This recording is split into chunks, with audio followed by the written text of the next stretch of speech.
WBZ News at Noon starts now with breaking news. Right now at noon, we're following several breaking stories, but we begin with the victim of an alleged kidnapping who is on the stand right now in Boston, sharing her side of what happened on that winter day more than 2 years ago. Thanks for joining us, everybody. I'm Paula Eben. Now, our camera in the courtroom is not showing that woman's face, but the jury can see her.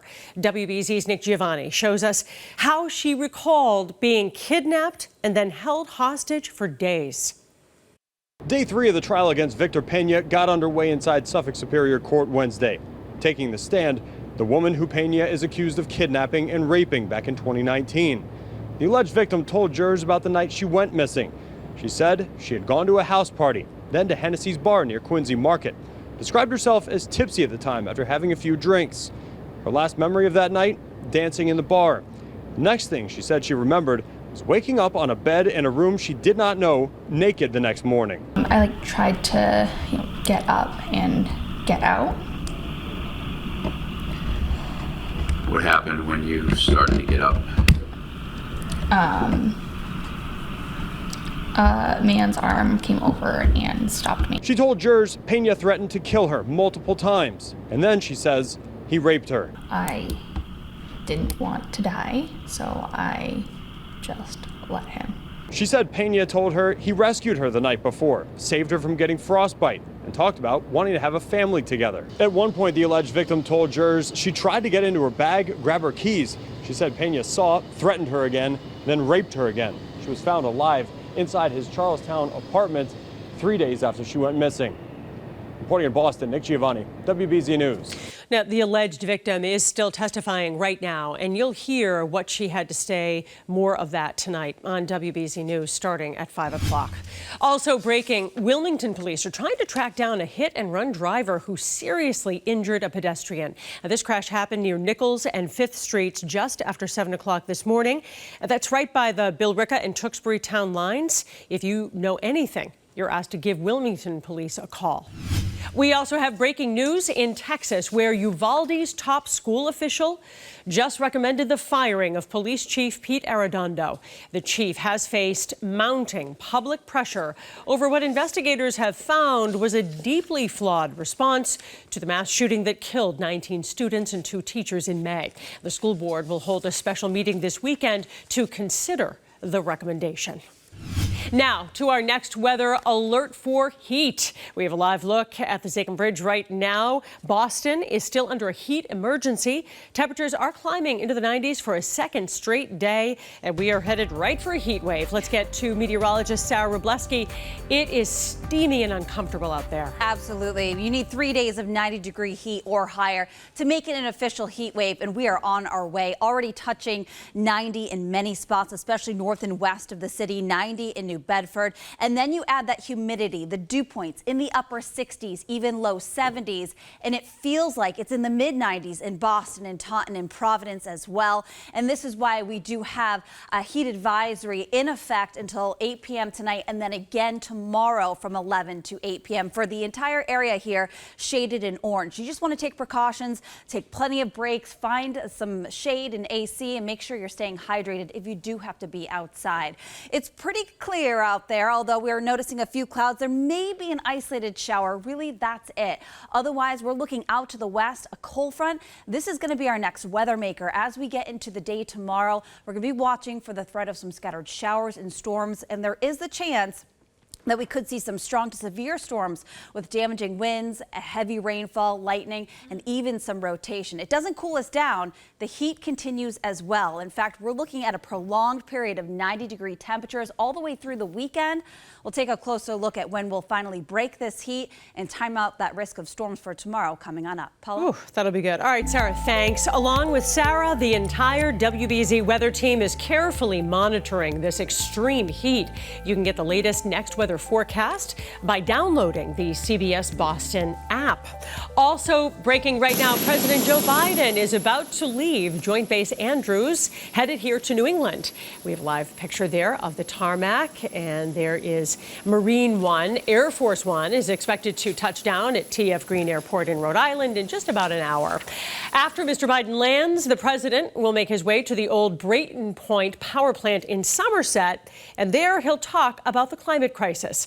The White House says the president does not plan to declare a national climate emergency, but an official tells the Associated Press he will announce executive actions to support the domestic offshore wind industry and to create programs which will help communities deal with soaring temperatures.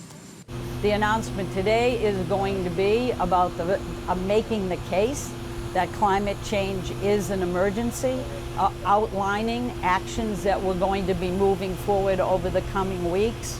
And the president will make very clear again that this is an emergency and we are going to act. But the president is going to outline that at his pace. You may remember the Brayton Point power plant was demolished in 2017. It was the last remaining coal plant in the state, and right now it is in the process of being transformed into the state's first offshore wind manufacturing facility. We have a reporter there in Somerset. We'll bring you an update on the president's visit. We'll have those updates all afternoon long on CBS News Boston and on WBZ News beginning at 5 o'clock. More breaking news. We've learned the future King and Queen of England will be coming to Boston to celebrate leaders in the global fight against climate change. In 2022, we're back and bringing Earthshots to the USA, where we'll award the next 5 winners a prize. And we will be doing it right here in Boston. So you see there, Prince William made the announcement with the help of the Red Sox Xander Bogaerts. Boston has been selected the host city for the Earthshot Prize. In December, 5 of 15 finalists will be recognized for their solutions to repair the planet, and they'll be awarded £1 million to continue their work. The ceremony will be broadcast around the globe.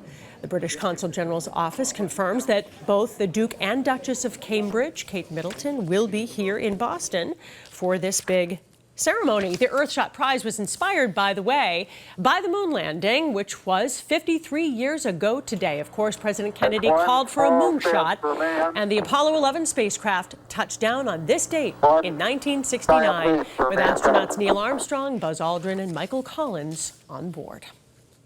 Well, just under an hour ago, the former South Carolina attorney charged with murdering his wife and son last year pleaded not guilty. Alex Murdaugh's defense team and prosecutors also agreed to keep evidence in the case a secret because of all the media attention surrounding the case. Murdaugh's lawyers asked the judge to deny him bond, saying he cannot afford to post it anyway. State police now say the suspect who shot himself during a standoff on 495 has died. He has been identified as 49-year-old Anthony Mealy of Quincy. State police say he was wanted for several bank robberies, and last night a sergeant saw his car parked outside a credit union in Methuen.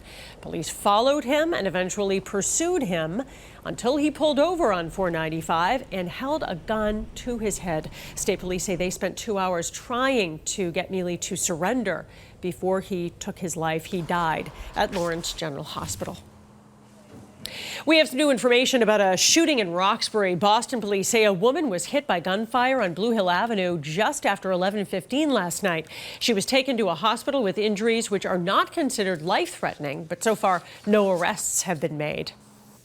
New details about the ex-boyfriend of a woman from Harvard, Mass, who was found dead in Vermont. Matthew Davis had been considered a person of interest in the case. Last night, he was killed by police. Anna Myler has been digging into court documents which reveal new information about his past. Police say when they confronted Matthew Davis in Vermont last night, he was armed with a knife, and the confrontation led to officers shooting and killing him. And we are now learning that Davis previously served prison time for a violent attack.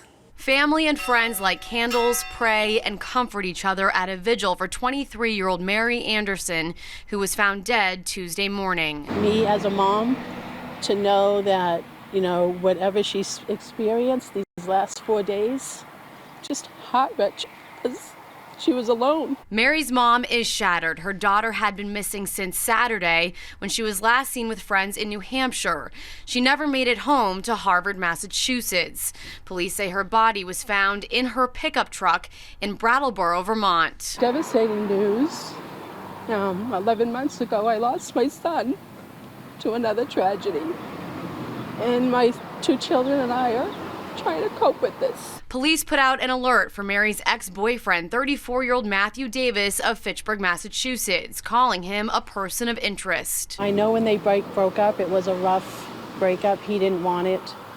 And I know that Mary told me that he was texting her to try to get back together. We're now learning that Davis had a violent past. Court paperwork shows in 2009 he hid in his ex-girlfriend's closet, the mother of 2 of his children, and then stabbed and seriously wounded her new boyfriend who was in the room with her.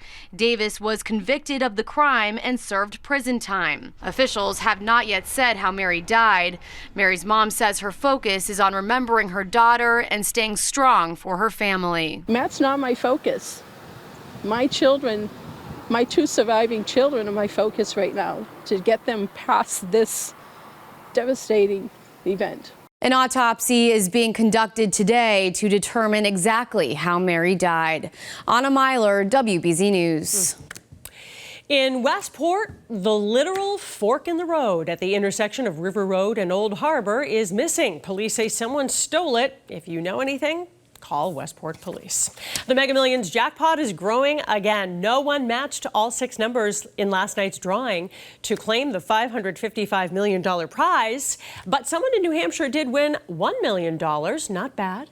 So check out the winning numbers: 2, 31, 32, 37, 70, and a mega ball of 25. So Friday's jackpot will now be worth at least $630 million. Well, this blistering heat is not only dangerous for us, but pets as well. Coming up, tips for keeping your pets safe and the warning signs for heat stroke in animals. Sarah? We're watching the temperature continue to rise, already into the 90s in some spots. Of course, folks trying to beat the heat by staying inside, but there are others who are also trying to beat the heat by thinking about the past. Bob in Millis, where it's 92 degrees, he mentions days like this kind of remind him of those bitter cold days back in January. Well, definitely more like July. We've got the risk of some showers and storms heading our way this week. I'll time it out for you coming up. All right, Sarah, we'll see you in a few. You're watching WBZ News live on WBZ TV and streaming live on CBS News Boston. Watch us anywhere, anytime for free on the CBS News app and on Pluto TV. We'll be right back. WBZ's Next Weather Alert is brought to you by Safety Insurance.